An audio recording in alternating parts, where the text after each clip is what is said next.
시간이 지나 임효준은 린샤오진이 되었고 황대현은 국가대표 에이스가 되었다. 그러나 여전히 논란은 진행 중이다. 린샤오진, 임효준은 과연 성추행 사건 무고한 피해자일까? 아님 가해자일까? 시기는 2019년 6월로 황대현과 임효준 그리고 노도희는 함께 암벽 근처에서 황대현은 노도희의 엉덩이를 치며 장난을 치고 있었다. 그러던 중 임효준은 황대현의 바지를 잡았고 그의 바지가 여자 선수 앞에서 벗겨져 엉덩이 일부가 노출되었다. 황대현은 자신의 신체가 노출된 것에 굉장히 불쾌했다고 전했다. 직후 훈련은 바로 재개되었고 임효준은 선수촌 숙소로 돌아가 황대현에게 사과를 했다고 전해졌다. 그러나 수치심으로 힘들고 고통스러워하던 황대현은 임효준과 있었던 일을 감독에게 이야기했다. 감독은 즉시 빙상연맹에 보고하면서 사건이 공개되었다. 연맹은 이 문제를 성추행 사건으로 판단하여 선수 14명을 전원 퇴소시켰다. 언론까지 공개된 이 사건은 평창올림픽 금메달리스트의 동성 성추행 사건으로 알려졌다. 또 빙상에서 많은 이들의 관심을 끌기 딱 좋았다. 그리고 그 관심은 빙상연맹 처분에 모아졌다. 안 그래도 사건 사고가 끊이지 않는 빙상연맹이었다. 특히 조재범 성폭행이 공개되고 얼마 안 지난 뒤 발생한 사건이라 더욱이 가볍게 넘길 수가 없었다. 연맹은 현 시점에서 피해자의 편에서 가해자에게 엄중한 처벌을 내려야 하는 입장에 처한 것이다. 결국 임효준은 선수 자격 1년 정지 징계를 받았다. 임효준은 즉시 징계 효력 정지 가처분을 신청했다. 법원이 가처분 신청을 받아들이자 황대현 측은 임효준을 강제추행 혐의로 형사소송에 나섰다. 임효준은 언론사와 인터뷰를 하며 황대현에게 미안하고 반성한다. 특히 연맹 징계가 이뤄지기 전 두 사람은 관계자, 부모님 모두 함께한 자리에 정말 미안하다라고 사과를 했고 직접 황대현에게 형이 진심이면 괜찮다는 말을 전해 들었다며 자신의 억울함을 어필했다. 그런데 저 과정이 다소 이해가 가지 않는다. 먼저 징계 전 선수 관계자 모두 모여 허심탄회하게 얘기를 나누며 사과가 오갔다. 그리고 징계가 나왔다. 징계받은 선수는 효력정지 가처분을 신청해 처분 신청이 승인되자 황대현 측은 결국 형사소송을 했다. 글쎄 제3자가 보기에 피해자에게 진심으로 반성하고 징계를 달게 받았다는 것을 보여주기 위해서는 가처분 신청을 하지 않았던 것이 좋지 않았을까. 징계를 받으면서 충분히 소송을 진행할 수 있었을 텐데 말이다.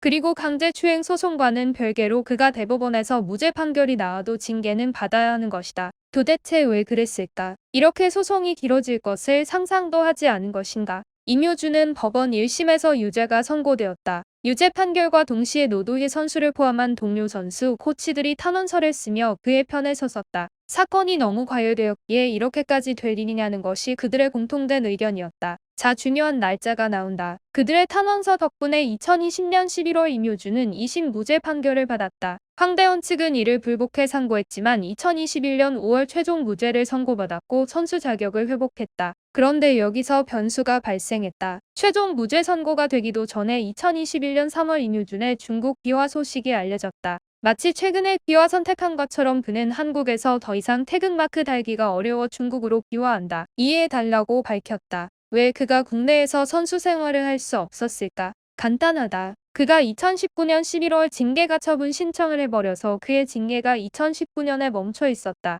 2020년에 끝났을 징계가 여전히 할부 형태로 살아있다. 도대체 왜 그랬을까? 그저 징계를 달게 받았다면 2021년 국가대표 선발전에 출전해 그렇게 바라던 태극마크를 다시 달 기회가 주어졌을 텐데 왜 그랬을까? 그리고 왜 거짓말을 한 것인가? 그는 2심 무죄 판결 후 2심에서 무죄가 나왔다고 하지만 아직 끝나지 않았다. 처벌도 달게 받을 것이고 징계도 받을 수 있다. 벌금형이 나왔을 때도 그렇게 생각했다고 징계에 대한 자신의 생각을 밝혔다. 이게 도대체 무슨 말인가? 20년 6월 중국 기화를 선택해놓고 아무렇지 않게 복귀하고 싶다고 하고 심지어 11월 빙상경기연맹에 수차례 국가대표 선발전에 나설 수 있는지 문의했다고 한다. 그는 혹시 모를 유죄가 나올 것을 대비해 국적을 미리 옮겨놓고 다시 회복하고자 한 것인가? 국적 옮기는 것이 일이 쉬운 일인가? 국가대표 타이틀로 올림픽에 나서고 싶은 그 개인 욕심 때문에 국적을 손에 쥐고 저울질을 한 것인가? 오직 올림픽에 출전하여 메달 따는 것이 중요했던 그는 안타깝게도 자기 꾀에 자기가 걸려 올림픽 출전이 무산되었다. 성추행 사건은 그에게 억울한 부분도 있었을 것이다. 실제로 그에 대한 동정 여론도 있었다. 그가 진심을 담아 사과하고 반성했다면 이렇게까지 되지 않았을 것이다.